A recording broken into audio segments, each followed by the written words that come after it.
नमस्कार मित्रांनो, नमस्कार. स्वागत आहे आपल्या युट्यूब चॅनलवरती. त्याचं नाव आहे द रोहम डायरीज आणि हा आपल्या युट्यूबवरचा पहिलाच ब्लॉग आहे.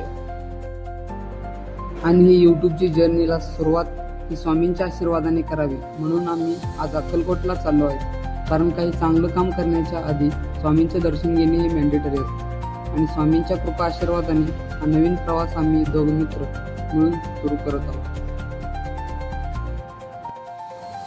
आम्ही स्वामींच्या समाधी मठात गेलो आणि आम्हाला स्वामींची आरती भेटली.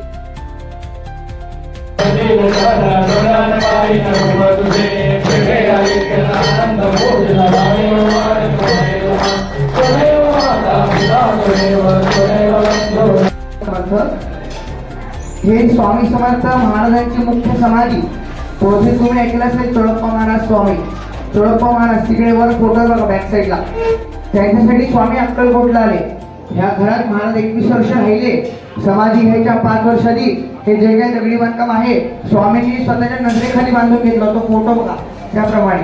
आणि स्वामींनी 30 एप्रिल 1878 साली मंगळवारी प्रदोष दिवशी सायंकाळी चोळप्पा महाराजांच्या घरामध्ये समाधी घेतली.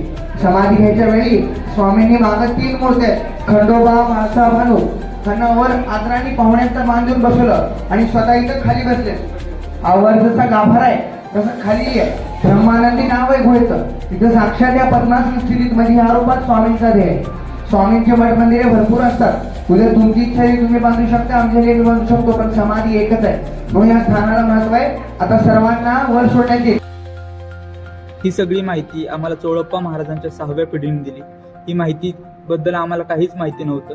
पण मेन म्हणजे पहिल्यांदाच अक्कलकोटला आलो आणि समाधी मंदिरात आरती भेटली. ही गोष्टच आमच्यासाठी खूप भाग्याची होती. आणि ह्या जर्नीच्या आधी हे ब्लेसिंग्स आम्हाला स्वामींकडून भेटले असं आम्हाला वाटतंय. यानंतर आम्ही स्वामी समर्थांच्या वटवृक्ष मंदिरात गेलो. जिथे एंट्री करताच जो एक्सपिरियन्स होता तो काहीसा वेगळा होता. म्हणजे एवढ्या दिवसात मंदिरात यायचं स्वप्न पूर्ण झाल्यासारखं वाटत होतं आणि आम्ही दोघेही या अनुभवाचे साक्षीदार होतो. तिथली प्रत्येक भिंत स्वामींच्या जयघोषाने पावन होत होती. तिथेही अगदी काही मिनिटातच आम्हाला स्वामींचं दर्शन झाले. अनंत कोटी ब्रह्मांड नायक राजाधिराज योगीराज सद्गुरु श्री अक्कलकोट स्वामी समर्थ महाराज की फोटो. तिथला प्रत्येक व्यक्ती साक्षीदार होता स्वामींच्या भक्तीचा आणि स्वामींच्या किमयेचा. उगाच बोलत नाहीत ना. हा भरलेला दरबार सांगतो की आयुष्याचे कोडे फक्त इथंच सुटतात. ही स्वामींच्या फोटोमध्ये पूर्णपणे रुद्राक्षांचा वापर करून बनवलेलं आहे.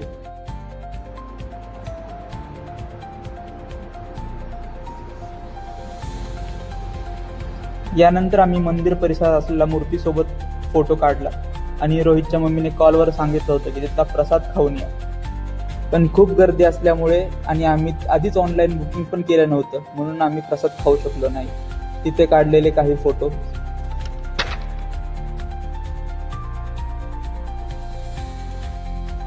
प्रसाद तर भेटला नाही पण पोटाचा पण प्रश्न होताच ना राव.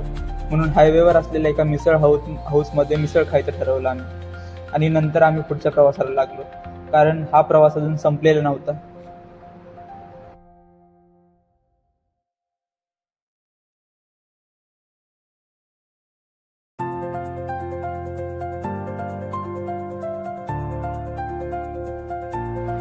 त्यानंतर आम्ही सोलापूर हायवेने सोलापूरच्या दिशेने निघालो. फक्त 65 किलोमीटर अंतरावर असलेलं श्री शिवयोगी सिद्ध रामेश्वर मंदिरात आम्हाला जायचं होतं. आम्ही सोलापूरमध्ये असलेल्या अतिशय सुंदर मंदिरात म्हणजे श्री शिवयोगी सिद्धरामेश्वर मंदिरात गेलो. तिथे ते मंदिर 3ही बाजूने पाणी आणि मध्ये ते मंदिर. खूपच भारी अनुभव होता तो.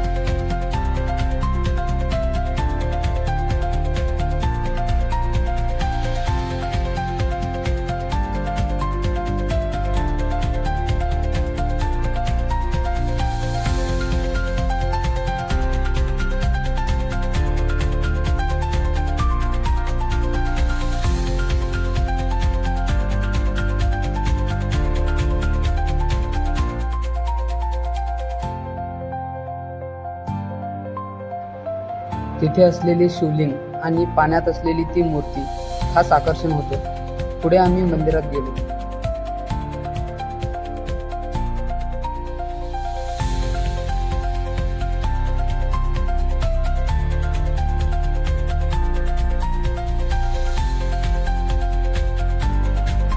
आणि जाताना तिथे सिद्धरामेश्वरांची समाधी होती. तिथे दर्शन घेऊन पुढे आलो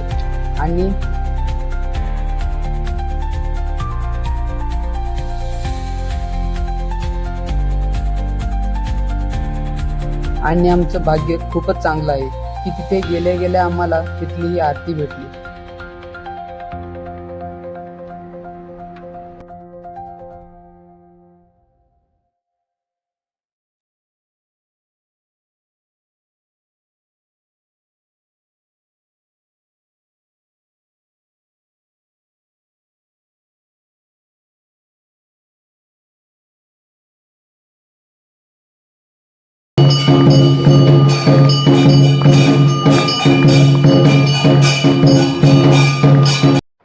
आणि बाहेर फोटोशूट करून आम्ही आमच्या घरच्या प्रवासाला निघालो.